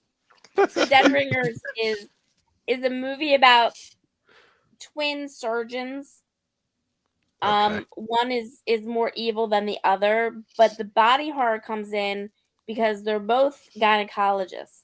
Oh man. No. Is this like the movie Teeth? That would be a body Oh, horror yeah. too, but Did you- not do you- like that. We're But do more you know like, what Teeth is? yes. Okay. I've watched Teeth. I haven't watched it. I've watched the trailer. Let's put it this way. Teeth is more psychologically harmful to men than it is to women. Let's just put it Yeah, out it there. Yeah. Fair. Yeah, you're not going to hear any of us argue. Yeah. That's more of a I horror don't- for you guys than for us. I mean, Yeah, isn't I it will kind of a explode horror all. for you? Like, if you had that No, going it's- on, you wouldn't be worried? Like, is that what you're No. telling me? Nope. That's a revenge movie for us females. Yeah, it's built-in guys- protection. It's an Exactly. anti-theft device. Exactly. Mm, Uh, mm, That was mm. more of a revenge movie for us. Just I saying. mean, you could call it what you want, but if I was a woman and that was going on, that'd be kind of scary to me. Well, let's put it this way. There was a woman in Africa, a woman, I believe she was a doctor, that was actually trying to create a device that did exactly that, because there are a lot Yeah, of that happens a lot in Africa. I And she heard was like, about some of this this. this is Oh, yeah, this is definitely a good idea. She actually invented it, but they wouldn't allow her to put it on market. Not yeah, it was. OSHA approved. Well, wasn't it deemed unsafe for the user? No, There it was was something like that that they banned, that was like, it was basically an internal chamber that nope. had gel on the inside that was Yeah, but basically like chemical that's not burn. that's not why it was banned. It was banned because That's not of why the it was harm banned. it would do, to the person that actually the woman was seeking protection from. Yeah, yeah. Mm. Yeah. Okay. So they considered more the person that was the That whole was reason doing the why it act? was invented in the first place. So Oh, yeah, so it's they like California with break-ins. You shoot yes. the person that breaks in, you get charged. It's Yeah, like, wait, you're the Yeah. you're one in breaking in my trouble. house. Yeah. Yes. Yeah, Yes, that's exactly why it was banned, yes. Hmm. okay. Yeah, that's a little wild. No, Yeah. I'd heard about the one that was lined with a chemical that was deemed unsafe for the person actually using it. And Mm. I was like, that seems like a really bad idea. No, Like, that was not the one. That was not the one. okay. The one I'm talking about was actually in Africa, and they banned it because they felt more sorry for the person that would actually be the Shouldn't. perpetrator. Shouldn't. I know they shouldn't, but Should they be did. the same So thing. If you're caught stealing, yeah, you lop off that hand. yeah, Yeah. Same type of thing. yeah, yeah. Hannibal's law. I mean, but they don't believe in Hannibal's law, I guess. So yeah, Mm. Someday. but yeah, Someday. yeah. But no, I mean, I have no problem with the substance or whatever. I just want to prepare Fuzzy for it. I mean, I have an idea was of where it's going. Like after watching I the look forward to trailer that. and they're taking some sort of injection to Hmm. maintain their age, and that comes at a cost. So I can only assume Hmm. that cost is other sacrifices. So yeah, my one buddy saw it and he said, "I never seen a movie with so much nudity and boobs and was not able to get aroused." Oh man. He didn't watch teeth. All right. Removing from watch list. Okay. Noted. I mean, the first half an hour Does it you have were good. nudity? Check. Does it have unpleasant nudity? Unchecked. Check. No, I don't know. I'm a glutton for punishment. I'll probably watch this tonight after we're done. Oh, if you do, please send me a message so we could talk about it. 'Cause- Do I need therapy after this is done? Like, do we need Well- a well, grief because- circle? because a lot of people haven't seen it yet. So like I Oh, haven't sweet really been Jesus. able to talk to people about it Okay. because it's still so new. So it's like, and I'll my watch wife it tonight. definitely doesn't want to hear about it. So No, my wife wouldn't watch it either. So I figure while she's off at like a play with the kids, I'll watch it. I'll watch it this evening. it's a bit of a long one. I think it's over 2 hours. That's okay. I'm not like these new kids who have like a 10-minute attention span. We're good. Well, I have a 10-minute attention span. Y'all complained about Salem's Lot, the original one, which was 3 hours. Yeah. And it Yeah. felt every bit but of 10. Mhm. it felt like a week. That's the difference. Like 10 minutes into that movie, I was like, holy crap, I gotta go shave. I already have 5 o'clock shadow. Like, what How the hell's about it? going on here? So well, I'm ready for dinner. Oh, it's breakfast. Cool. My bad. And what day is it? I don't know. Oh shit! I'm Monday. supposed to be at 6 work. days passed. Holy shit! Yeah, the original one had no need being that long. No. Yeah. It's like they were trying to use up all the reel on the tape they were filming. Like, well, we already bought this whole roll. We might as well shoot it on it. It's like, all right. Hey man, And then they waste just not, put it all want in the not. movie. That was not a time of digital film, so if you bought that film, you wanted to get your bucks out of it. Did they ever? Mm. Mhm. So what are our rating? What's our rating on this one? I'm gonna give it a little bit higher. I think on IMDb I got 4.7. Yeah. I give it like a 5.5. I would say I give it. Not the worst, not the best. Would I recommend it? Depends who I was recommending it to.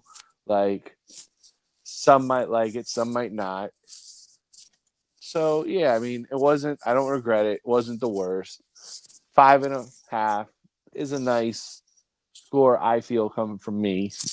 The missed opportunities. I feel like if Bruce Campbell did not put himself in it, and maybe Devin Sawa were not in it, it would drop a lot, the rating. But I feel like just having some big names in it, bigger names or people you know, kind of gave it a little higher score. That's how I feel. Hmm. Who's next? Fuzzy. I'll go.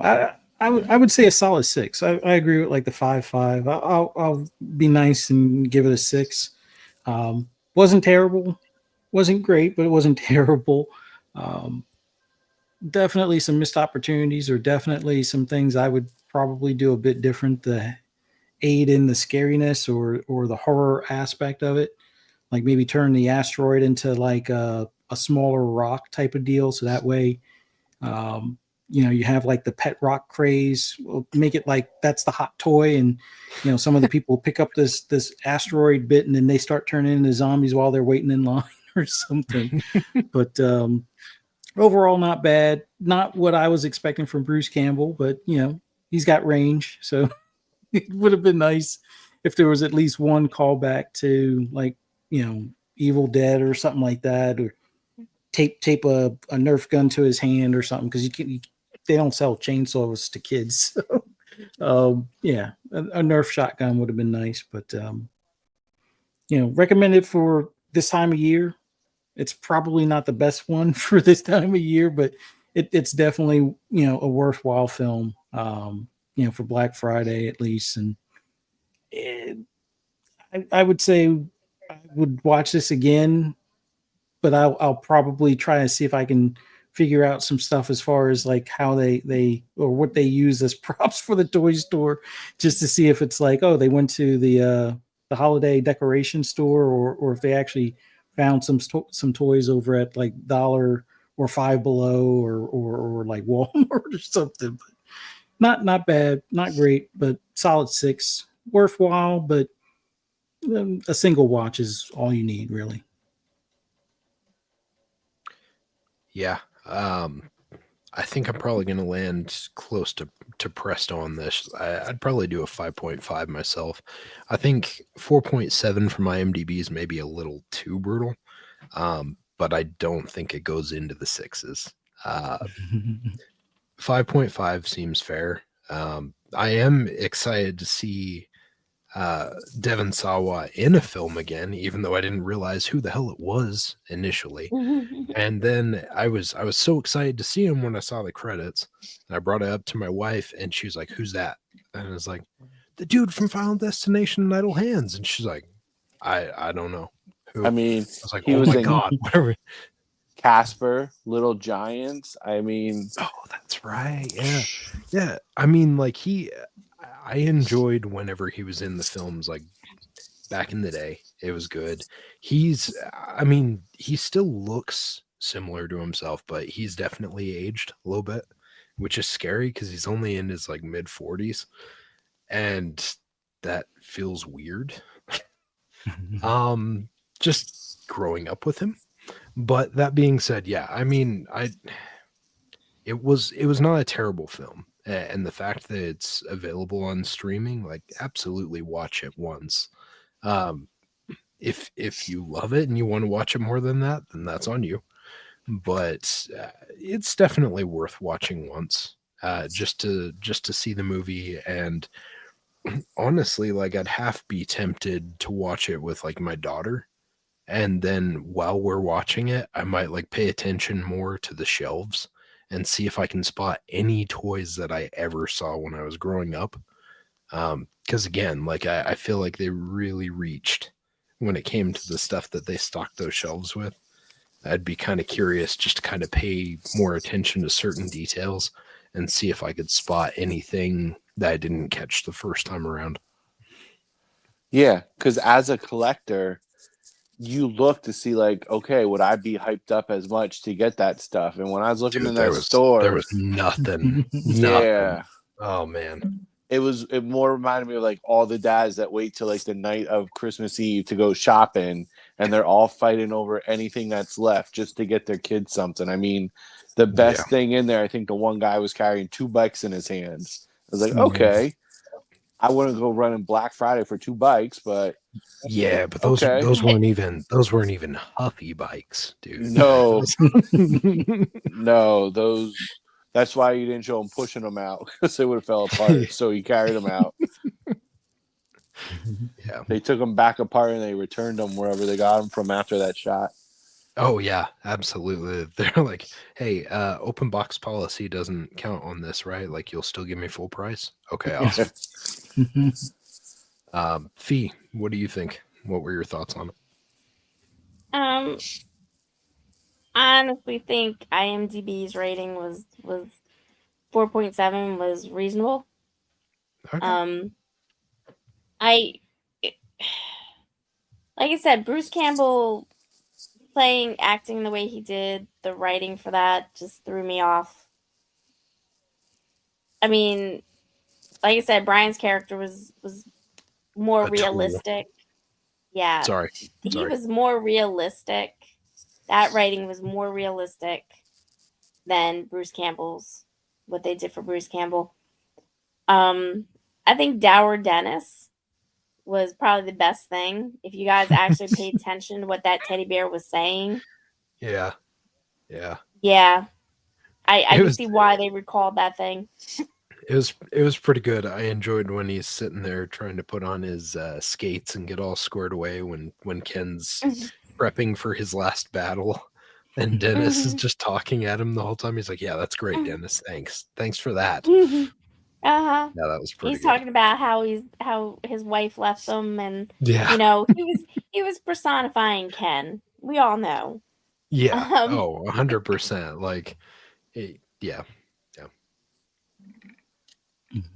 But yeah, I mean, if you really listened and looked for the background stuff, I think that's about the best thing about the movie. All of the other stuff, especially the ending, made absolutely no sense. It was like it was two movies cut in half. Yeah. The beginning of one and the ending of the second one, like just smushed together. None of it made sense to me.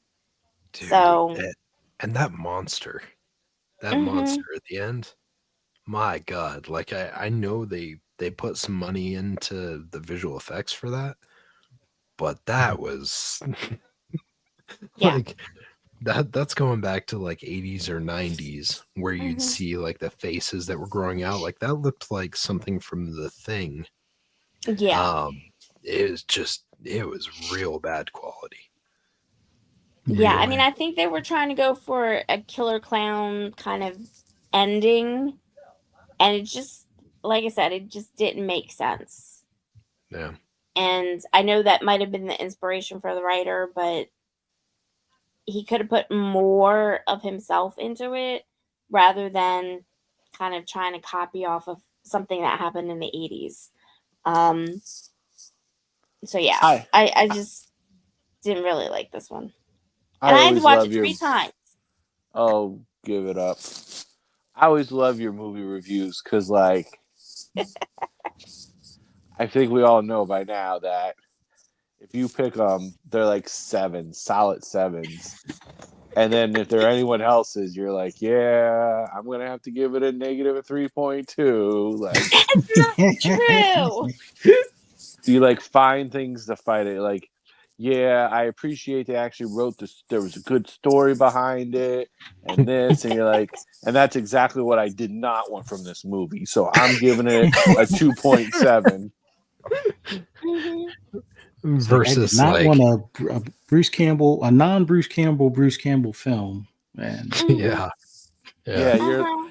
you'd be like, oh, Black Friday. It's like, man, Bruce Campbell. I wish he would show up with a chainsaw in his hand, and then it would happen. You're like, so predictable. Of course they're doing this. I hate this. Look, two out I of watched 10. Yeah, 2 out I of watched 10. the Bruce Campbell movie. That was a Hallmark movie, and I like that better than I like this. Y'all Well, need to He watch was the in a Hallmark Hallmark movies. movie. Yes, Bruce Campbell's been in a Oh few God. Hallmark movies. no, Oh. thank you. let's just Yeah, remember Bruce two how out of we. 10. I don't even have to see that. Yeah, My let's Yeah. remember Bruce how we want to remember Bruce, and Yeah, not how exactly. you're trying to portray the poor guy. Yeah. Maybe he didn't know it was a Hallmark movie. Maybe he like they were like, oh well, after your film scenes, like that's when it gets really crazy. He's like, okay, I trust you, and then he finds out he's part of the storyline. Let me see here. I want to see because he's been in a few Hallmark movies. No, Let's see here. don't besmirch his legacy. My goodness. Don't Yeah. besmirch his legacy. What are you Like, trying it's to easy prove enough to here? scroll past the bad movies when you're going through their filmography, but if you bring it to words and conversation, it just gets rough. It just Gets gets painful. rough. Yeah. Yeah, I don't know what you're out to prove by telling us the name of the Hallmark movies, Just but trying we to don't ruin want to know. one of our You don't childhood wanna know? heroes is what she's No. doing. We don't got time She's for like, it. I'll show you for giving me shit for that 7 out of 10. This is my payback. Yeah, don't You do don't want to 30. know any of them? No, Not no. one I already of have it. diabetes. I don't need any more Hallmark movies in my life. Sorry. Yeah, poor Fuzz. Sorry, Fuzz. It's all right. This will put him on a brownie binge. Is that what you want? No, you like That's not good for brownies. him or any of us. Yeah, brownies are my downfall. I don't need any more Dude, brownies they're- right now. They're I'm my good. downfall too. I'm allergic. Oh, gee. Yeah. Makes my ass swell every time I eat one. You're Oh, welcome. oh man. Anyway, no more Hallmark movies. We got to figure out if we're going to do the Substance as the next one. This, like you said, this one wasn't bad, wasn't the greatest. It averaged somewhere in the middle, somewhere in the fives. So, for those listening, take that what you will. If you want to take the chance at watching it for the holidays, definitely, give it a shot if you're coming across your preferred streaming service and stuff. And if we do the Substance, we'll have to let people know that it's a very heavily spoiler one. So don't listen if you don't want to hear about it. Or if you want to hear about it and then see it, go for it. But That being yeah. said, I am absolutely going to watch this right after we're done here. So if we choose to do one, I'm all for it. Oh, take notes, buddy, because you're gonna get educated. Oh, I always take notes, and then when I go back through my phone and I see my notes from these sessions, I always get concerned. I'm like, dear God, I spent 2 hours on that film. These notes are gonna be like, what the fuck? Oh my god, did that really just happen? What the fuck? How did they think of this? I was cleaning things up in my phone just a couple of days ago, and I came back across the underground notes, of which I had like 5 posts about what the fuck is going on with these exploding stairs And why are people climbing up the side of the stairs instead of walking up the stairs like normal people? I was like, Mhm. wow, I was really fixated on that. So There That's when So there just had to be some underlining message with the stairs because I noticed the exploding stairs too, which dude, it there looks was like they some used some of shit. their CGI budget on the It's stairs. it's like they were trying to convey a message like that their childhood was broken because their parents pushed them down the stairs or something. Like there was something there. There was something there. We just didn't get the memo. Yeah. if you've ever watched body horror, you know that there's a lot more implied things than there are directly spoken. Hmm. Noted. So you're saying I need to watch this twice? I'm just saying that you might miss things, or you might have to think about things after you watch the movie. Okay. I'm just saying. I this mean, one? yeah, Substance. Yeah, which one Yes. are you talking? I'm talking about any body horror. Body horror is more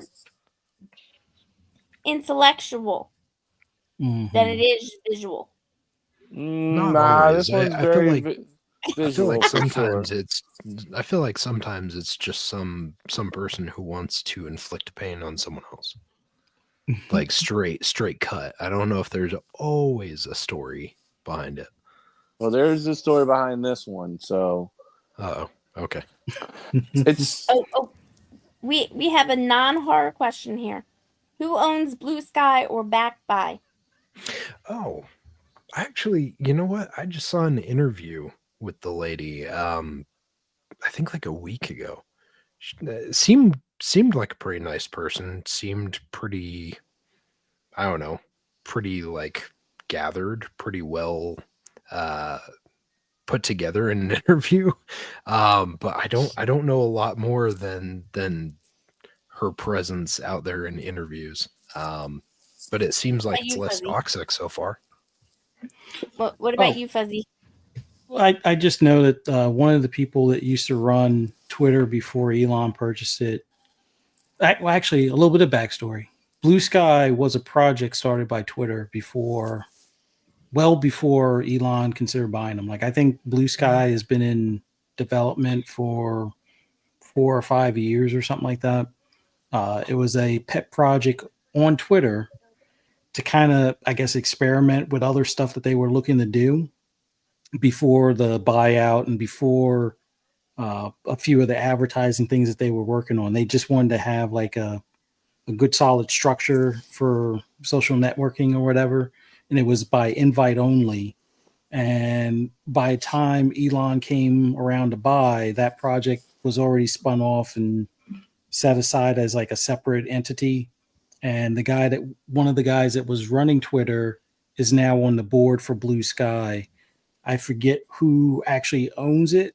I know that the person that owns it wasn't involved with Twitter, but they've been involved with backing tech projects and stuff like that in the past. But one of the people behind the scenes is originally from the original executive staff over at Twitter and stuff. But I think she pulled quite a few of the engineers for the Twitter side of things, right? Because they yeah, had some people on the staff or on the board, but they had like a ton of people working on lower level too that were prior Twitter folks. yeah.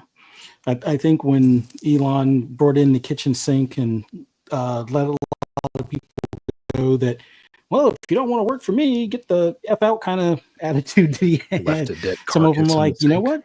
Yeah. Yeah. So some of them, So volunteered to go. Well, not volunteer because they're definitely getting paid, but a lot of them. so Not. as of November 15th, they did a recent article on Blue Sky. It says, and this is from BBC, by the way, so you know they're legit. Mr. Dorsey is no longer part of the team behind it, having stepped down from the board in May 2024. Jay Garber, Yeah, Graber, that's the lady I saw in the interviews. yeah. So chief executive as a U.S. public benefit corporation. So Yeah, yeah. it was So it's since Jay been Garber or something. yeah. So so Blue Sky has been around since 2019 Mhm. as an invite only, like Fuzzy said. So yep. I think If I they go actually public, it signed might up be for it a worth. couple years ago. Yeah. If they go public, it might be worth buying a couple of shares. I owned a couple of shares of Twitter, and when Elon bought it and took it private, it made Mhm. decent amount out of it. So Keep these me things tend to. updated if This you one hear seems that like it has staying power, even though Threads has been around at least a year or two longer, or was in the public eye for a year or two longer. I We'll see how it goes. I mean, Threads does seem like it's pretty well utilized at this point, but I feel like this definitely has it feels like it's gaining traction pretty quick. Yeah. They just So need a few features that Twitter has currently, like group chat needs to be one of their high yeah. priorities. They've made it easy to follow people or put lists together for like particular group things. Like if you're into gaming or if you're into horror, it seems like setting up something on Blue Sky is a bit easier. Although I don't have a list together just yet for horror, but it's easy enough to use hashtags to find stuff. Um, but I mean, Twitter's still usable. It's just the only thing I don't like about Twitter now is some of the antics about gaming when it comes to everybody seems to want to be upset about games as opposed to playing the games. Yeah. I understand you can't please everybody, and I don't expect everybody to be happy with everything, but at least on the gaming standpoint, like I want to be able to post a picture of or like a small video clip of something I enjoy and not have people like, oh, that game sucks because it's on Xbox. Like, Yeah. Yeah, it's literally just locked in basically for engagement at this point. Like that's kind of yeah, what every person is following when it comes to these posts now. Because yeah, like you said, you post anything and it could be a screenshot of you just enjoying the game and they're like, that game sucks because it's an Xbox game. And it's like, okay, well, that's great. Thank you for this intellectual conversation that we're yeah. having back and forth. I think the only thing for me, and I won't go super political with it, obviously, but I think it kind of skeezes me out and makes me feel a little dirty. The idea of someone in government having control over a social media kind of Mhm. Yeah. feels slimy for me. So Yeah, I mean, there should be some separation, but to each their They're own on that supposed to one. But be. well, They're it they're supposed to be. supposed to be, yes, but it but rarely happens like that. and Well, if you and want to and know, understand that government on the back end of things has some access to data for these social media outlets. So don't think that even ones where there is separation, Oh no, there no, isn't complete no, separation. But for it all sure, right. is for sure. Well, If Fuzzy. you, what. Well, if you guys want to know just a little bit about her, I'll say a little bit about her. She was in, was it Skew Chain? She was a software engineer for Skew Chain Mhm. out in California. Then Mhm. she worked in a factory where she soldered together Bitcoin mining equipment. I guess the computers that did that. Yeah, Then motherboard and she worked. everything. Yeah. Yeah. Then she was a junior developer for Zcash cryptocurrency, and then she founded the event planning website Happening Inc. That was all the way up till 2019. Then in August 2021, she became the first CEO of Blue Sky. Mm. Okay. So that is her. That is the length of her career in 6 years, from 2015 to 2021. Making moves. Yeah, she was born in 1991. Yeah, that makes me feel old. She's a I baby. graduated in Uh, '93, so yeah. Yeah, I'm just saying she had a short career, but she's doing better than It's Elon Musk on Twitter. So short but impactful. I guess Yes. would be the way I say it. Yeah. Yeah. Yes. I don't So know. I mean, she hasn't made a Cybertruck yet, so I already have more respect for her. So yeah, there you go. Mm. So, I think we're good because Fuzzy's probably like, I need to do my gaming stuff. Mhm. Wow, I need I thought that was Fuzzy. Damn, you damn it, sounded Fuzzy, just with your like it. responsibilities and things. Jeez. Oh man, you're gonna get hacked by Fee one day. She's gonna knock you out one of these times and go on to like Fun Speculation or something and just voice you. Yeah. Hi, I'm Mav's gonna be like, I Fuzzy. don't know, something But seems like, I kind of hate weird racing about you. games now. I'm not into racing games. I want to play puzzle games. Like, wait, what? Oh, that'd be amazing. the only You should reason I really, like you should teaching do that sometime. chemistry. Yeah, the only thing I like teaching chemistry is the puzzle stuff. So yeah, Mhm. that sounds like me. Mhm. Yeah, don't give her any ideas, guys. You Don't, should, just don't. you should mess with Mav one of these times. Jump into the chat. Jump into the chat with Fuzzy's link and just see how long you can go with it. And just Just be your best Fuzzy for a little while. badmouth yourself, and I'll be like, I know Fuzzy. That's what I've been saying about Fee. We need to get rid of her. And then you punk me and tell me it's you. It'll be like in Dexter, like, surprise, motherfucker. It's really me. And they're like, oh, you got me again. You're so convincing. It's awesome. All right, so we don't know It's the your turn movie. again. Huh? My turn. What? What? Your turn again. You did intros. Now it's your turn to do outros. Okay, I'll do outros. Always those catching me off outros, guard yeah. here with these outros and intros and stuff. But yeah, overall, I think this wasn't the most terrible movie, but still enjoyable enough for us to at least make it through. Even though I fell asleep on the first go around, but I was tired from traveling, so that's a whole nother story. But awesome having you guys on here tonight. Awesome having everybody in the chat listen to us ramble about this movie and stuff. Greatly appreciate you guys taking the time to check us out. All right, so with outros, Presto, what are you going to be up to these next few days? Anything you got going on as far as gaming or movies? And let everybody know where they can find you as far as for social media or any events and things you may attend. I think I'm just gonna lay low. We had a lot for hosting for Thanksgiving, so we usually get a real tree sometime this weekend. Start decorating for Christmas. I was out of the house the one day and came home and lost that battle where the house already was 80% decorated for Christmas. So I guess we got a head start, you could say.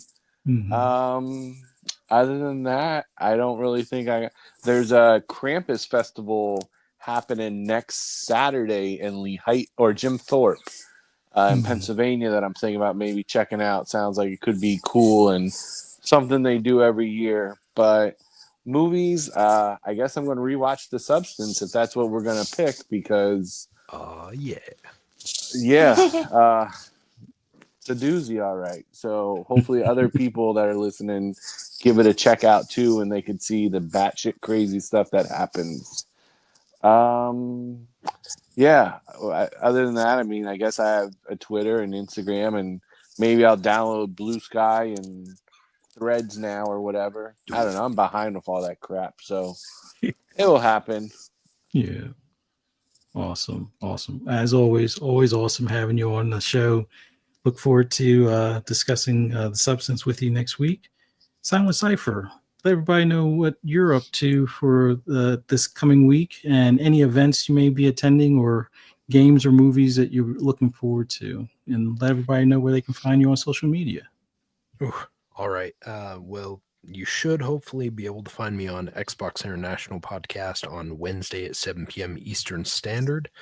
Hopefully I will be back for an episode because I've been absent for a little bit.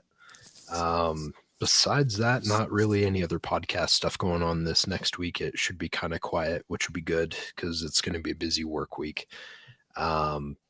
Besides that, find me on social media, Blue Sky primarily as Silent Cypher, or you'll probably find me on Instagram a little bit also.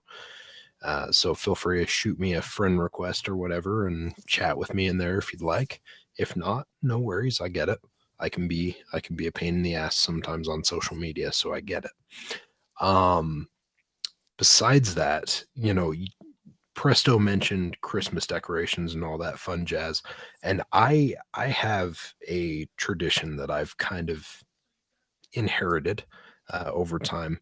Usually the weekend right after, or like the day or two after my daughter's birthday in October, I start converting the house into Christmas. And so I jumped right onto that this year, and I had Christmas up. I think it was, let's see, we had Halloween, and then the next day I already had Christmas mostly up. I actually just mounted permanent Govee outdoor lights on the front of my house. So that was kind of awesome because I was able to use it for a moment for Halloween, and I got to use it for Christmas already. So it's been a lot of fun. And I'm actually having fun with Christmas this year. I can't always say that's the case. And so when I get that wild hair up my ass, it's like I just got to kind of ride with it and just do all the things before I become Scrooge, because here in a couple weeks, I'm sure it'll happen. But yeah, it was great to hang out with you guys. I look forward to watching some future movies here soon and doing some more shows with you. It was good. Thanks, chat. Nice. Greatly appreciate you joining us again tonight, and man, look forward to next episode so we can discuss the substance as well. And man, it's going to be a pretty busy week between now and then, but looking forward to the next podcast. And Fee, let everybody know what you're going to be up to this coming week, as well as where they can find you on social media, or any games, movies, or events that you'll be attending. Okay, first you gotta give me just more than in chat. When you text me something, Oh, I don't know what I'm doing. You're gonna have to show me later. Okay. Second, so I am now on Blue Sky. Same deal, Ferocious fee. yeah.